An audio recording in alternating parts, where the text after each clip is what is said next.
जी news की खबर के बड़े असर की।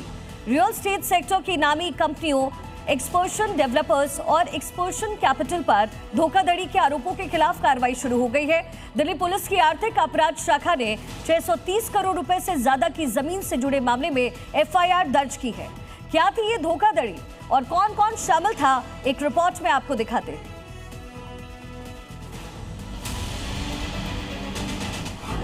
जी न्यूज खबर दिखाता है तो असर होता है। बिल्डर के करप्शन के आरोप पर होगी कार्रवाई। गुरुग्राम के सेक्टर 62 की यही वो बेशकीमती जमीन है जिसके लिए एक्सपीरियन डेवलपर्स पर आरोप है कि उसने सिस्टम की आंखों में धूल झोंका और 630 करोड़ रुपए की कीमत वाली जमीन को अपने नाम करने के लिए साजिशों का जाल बुना। एनफोर्समेंट डायरेक्टरेट यानी ईडी की शिकायत पर दिल्ली पुलिस की आर्थिक अपराध शाखा यानी ईओडब्ल्यू ने एफआईआर दर्ज कर ली है।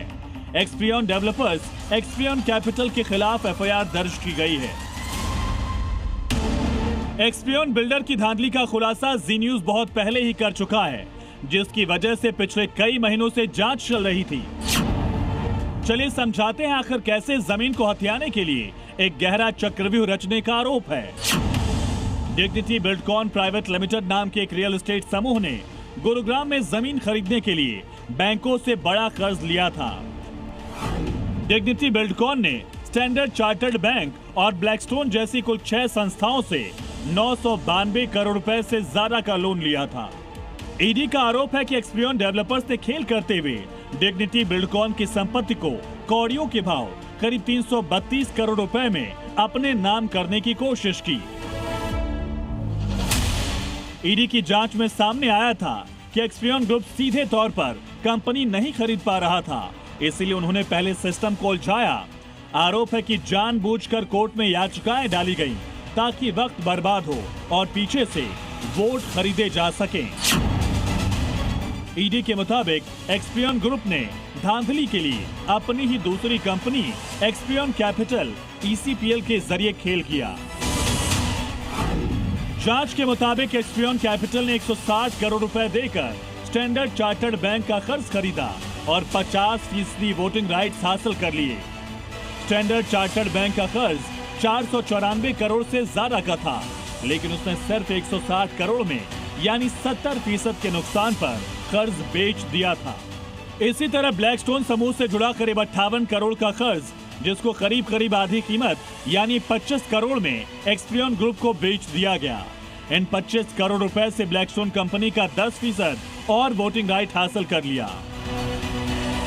आसान भाषा में कहें तो एक्सपीरियन ने कर्ज इसलिए खरीदा ताकि वो कमेटी ऑफ क्रेडिटर्स यानी सीओसी पर कब्जा कर सके, क्योंकि कमेटी ऑफ क्रेडिटर्स ही तय करती है कि दिवालिया कंपनी किसे बेची जाएगी।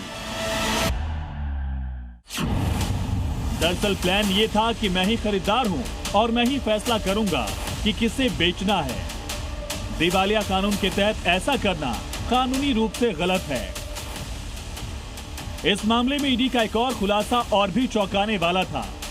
अल्केमिस्ट एआरसी, जिसके पास वोटिंग का 35% अधिकार था, उस कंपनी के प्रतिनिधि ने ईडी के सामने बयान दिया कि उन पर दबाव डाला गया ताकि वो एक्सपीरियन कैपिटल के पक्ष में वोट डालें। अल्केमिस्ट एआरसी के प्रमोटर हैं आलोक धीर। आलोक धीर पेशे से कॉर्पोरेट वकील हैं और इसी का फायदा उठाकर वो फंसे हुए लोन को अपनी ही कंपनियों के जरिए खरीदने लगे।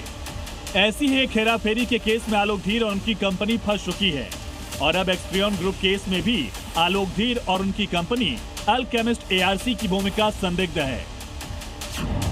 ऐसी धांधली के जरिए एक्सपीरियन कैपिटल ने 95% वोटिंग पावर हासिल की और अपनी ही दूसरी कंपनी एक्सपीरियन डेवलपर्स के रेजोल्यूशन प्लान को पास कर दिया। और जांच में सामने आया था कि ऐसा करने के लिए उसने साम और दाम का सहारा लिया। इस घोटाले में एक और खेल खेला गया। गुरुग्राम के सेक्टर 62 की जिस 9.32 एकड़ जमीन के लिए ये पूरी बिसात बिछाई गई, वो जमीन ईडी पहले ही जब्त कर चुकी थी। वो जमीन रेलिगेयर फिनवेस्ट घोटाले के पैसों से थी। ईडी का कहना है कि एक्सपीरियन ग्रुप ने ट्रिब्यूनल से बात छिपाई। एक्सपीरियन ग्रुप पर दिवालिया प्रक्रिया का गलत इस्तेमाल कर सस्ती कीमत पर जमीन हासिल करने की कोशिश करने का आरोप है। इसकी जांच अब दिल्ली पुलिस की आर्थिक अपराध शाखा के पास है। परत दर परत खुलेगी और इस धांधली में शामिल कंपनियों और व्यक्तियों के खिलाफ चार्जशीट तय करेगी, जिसके बाद कोर्ट इसमें शामिल दोषियों को सजा सुनाएगी। परिवेश वात्स्यायन, स्पेशल इन्वेस्टिगेटिव टीम, जी मीडिया।